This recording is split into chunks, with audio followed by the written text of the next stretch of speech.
married 3 times. This is who is teaching the generation that is as old. I don't know how old this will. Somebody find out how old Elizabeth Ovesen is.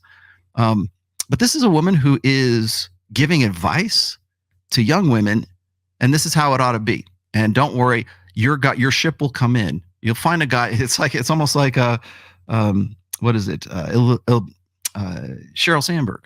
Don't worry about it, girl. By the time you get to be 30, there'll be a guy around there who's going to love you for you and want to be an equal partner. And trust me, nothing will be sexier afterwards. Nothing will be sexier after Future, Boo, and Michael B. Jordan. Get the fuck out of here. Like I can't even do it. You're the one who lets me see that I don't want any of that. And I'm going to stay right here. Like you're it. It's not who's first, it's who's last. Yes. No, it's actually who is last or actually who is first. Because the guys who came before you were Michael B. Jordan, Future, and Boo. That you want to talk about alpha widows? Holy shit. Can you imagine wifing up Lori Harvey after that roster? Imagine that. The last guy that she was with was Michael B. Jordan. Really?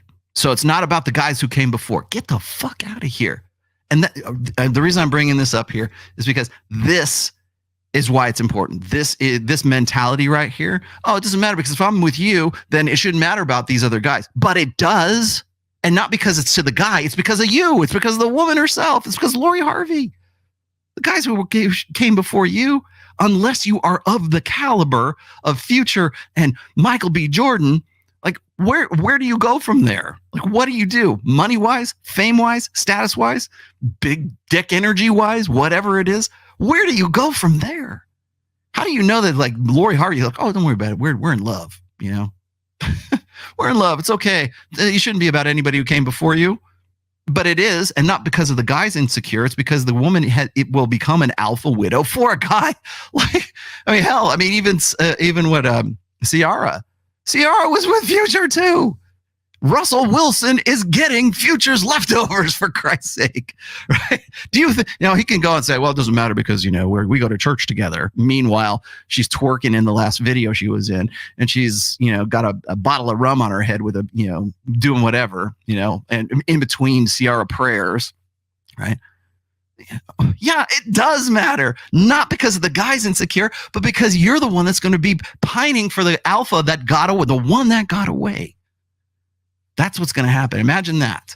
Imagine you're the guy that comes, you get the leftovers of Future and Michael B. Jordan. Yes, it most definitely matters. So I don't care how many frogs she had to kiss to get to her prince or her king.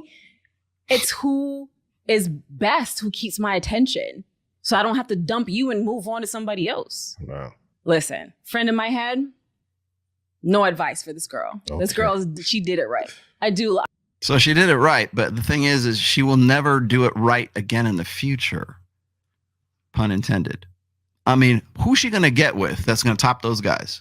Who's coming after that? Who's the, one of the things about playing in a band has taught me is that if you're opening for a kick-ass band, that's a great spot to be at. Like if we were for a while, there was a chance before the stupid Ukrainian war, we were looking at opening for a band called Ginger, Jinjer.